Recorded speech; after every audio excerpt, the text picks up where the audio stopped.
Imagine you're looking at a graph and you see the slope moving up and down. But what does the graph actually mean? Does the graph inherently mean anything? Or do we need a key? Do we need a guide? Alexander Lerchner, a researcher at Google DeepMind, recently published an extremely provocative paper called the Abstraction Fallacy. It's a philosophy paper that looks at AI consciousness and says, because we can't know what a graph means without a conscious map maker telling us what the symbols mean, AI can never be conscious.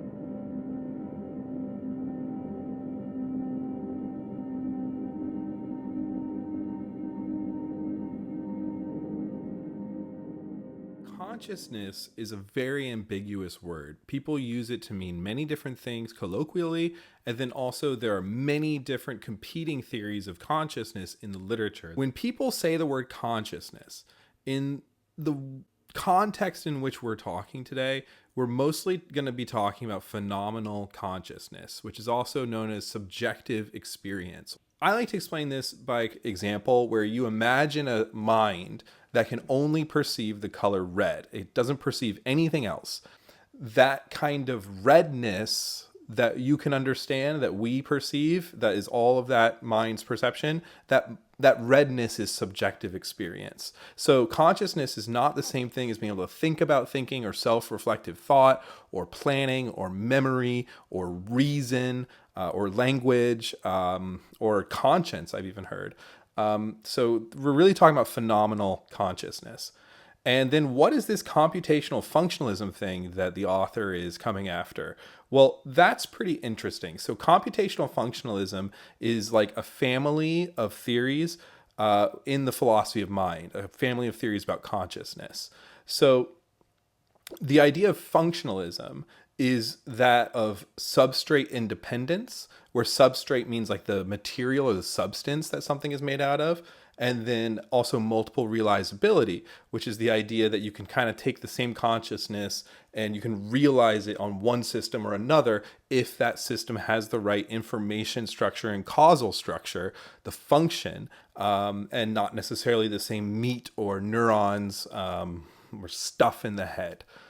Now, computational functionalism is a subset of that, and they really specify that the type of function that they're looking at is a computational one. Lerchner says that computational functionalism dominates AI consciousness research, and he cites an example for a really great paper called Consciousness in Artificial Intelligence, Insights from the Science of Consciousness from 2023. So what they did is they assumed computational functionalism.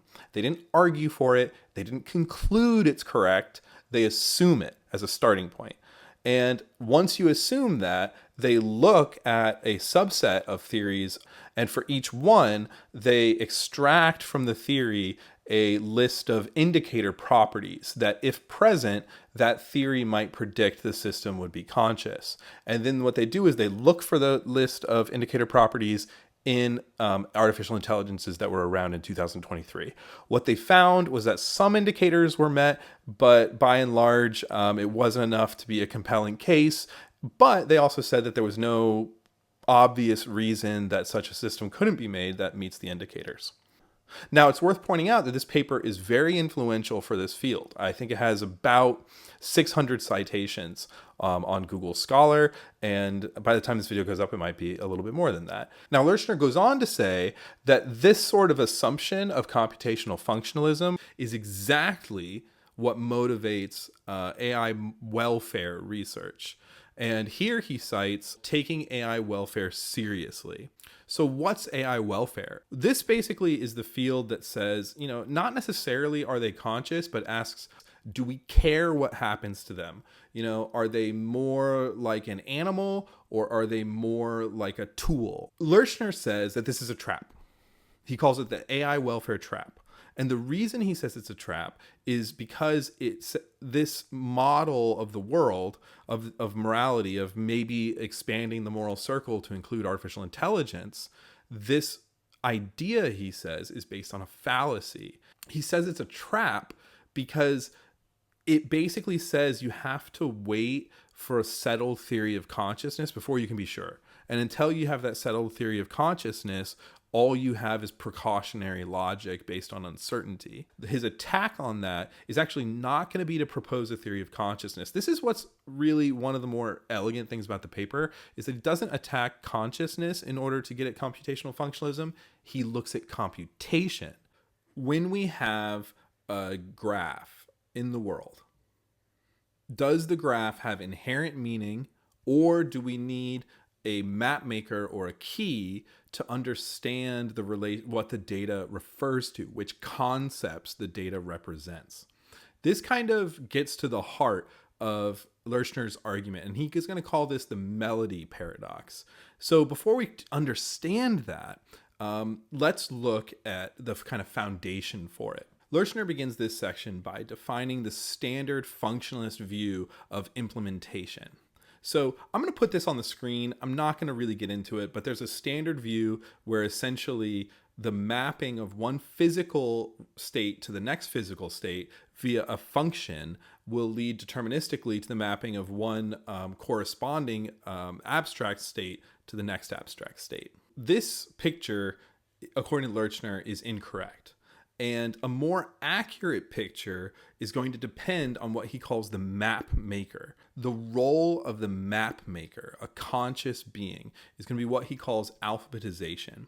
So the reason he uses the word map maker as opposed to the more common word observer, which is used to discuss a conscious entity, then the reason for that is he says that observer is too passive, that a map maker is active. And the reason we need a map maker is that reality is inherently continuous and symbols are discrete. So the map maker is taking reality and kind of slicing it into discrete reference and assigning concepts to those reference. And this process is what he calls alphabetization. It's important to keep in mind that Lerchner defines a concept as a constituted experience. So the sort of like statistical clusters that show up in language models and modern deep learning, those are not concepts because they're not associated with a conscious map maker. So now we have the heart of the paper, and this figure here really shows Lerchner's framework. So on the one hand, we have the functionalist view as he characterizes it. So out of the functionalist view, at the base level, we have physics, we have reality. Now, the functionalists say that out of reality emerges computation. And then computation potentially can lead to conscious experience. So we go reality creates computation, creates consciousness, right? Now, with Lerchner's framework, it's a little bit different in a really important way. At the base level, we still have physics. Out of physics comes consciousness, according to Lerchner's definitions. Then, out of consciousness, we get concepts. So consciousness can derive concepts from reality. And then, via those concepts, there is a map-making process where the conscious map maker alphabetizes reality and assigns those concepts to symbols, and then those symbols are where computation happens. So if we look at this, they are very incompatible frameworks. So according to Lerchner's view, the reason computation cannot create consciousness is that computation requires consciousness to exist in the first place. Going back to this melody paradox, this is a way that Lerchner expresses his framework. So once again, we consider a graph, and we consider what does the graph refer to in reality, and can we understand that through the graph itself, or do we need a map maker to alphabetize the symbols in order to understand what concepts it refers to?